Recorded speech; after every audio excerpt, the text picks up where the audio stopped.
Hi dear friends, welcome back to Kiran fact sports channel. Sun rise Hyderabad IPL 2025లో అదే దూకుడు కొనసాగించి 2024లో సక్సెస్ అయ్యారు. దాన్నే ఇప్పుడు కొనసాగించి మాత్రం ఫెయిల్ అవుతున్నారు.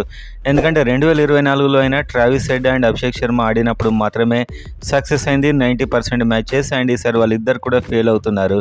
ఈ సందర్భంగా కోచ్ అయితే ఒక సంచలన నిర్ణయం తీసుకున్నాడు. అండ్ అతడు మీడియాతో మాట్లాడుతూ ఇక నుంచి పిచ్కు తగినట్టు ఆడాల్సి ఉంది అని అయితే పేర్కొన్నాడు. సో ఒకటే విధమైన హిట్టింగ్, అది కాకుండా అక్కడ పిచ్ కండిషన్ను బట్టి, ఆట పరిస్థితులను బట్టి ఆ విధంగా గేమ్ చేంజ్ చేసుకోవాల్సి ఉంటుంది.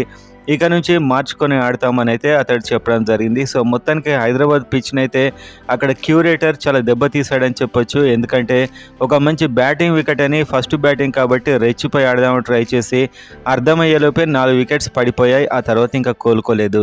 సో ఈ సందర్భంగా అయితే మనం ఇక నుంచి ఇవాళ మ్యాచ్లో చెన్నై సూపర్ కింగ్స్తో కూడా ఒక స్టడీ ఇన్నింగ్స్ అయితే చూడబోతున్నాం. ఆ విధంగా ఊపడం అండ్ ఆ విధంగా 300 కొట్టాలని ట్రై చేయడం బహుశా ఉండకపోవచ్చు. సో పిచ్ కండిషన్ బట్టి దానికి రెస్పెక్ట్ చేస్తూ ఆడతామని కోచ్ అయితే తమ నిర్ణయాన్ని ప్రకటించాడు. అంటే విమర్శల వల్ల వాళ్ళు కూడా గేమ్ని అయితే మార్చుకున్నారు. అంత ఎక్సైట్మెంట్ గేమ్ అయితే ఇంకా చూడలేం కావచ్చు బహుశా ఇప్పుడైతే ప్రస్తుతం ఉన్నటువంటి పరిస్థితుల్లో.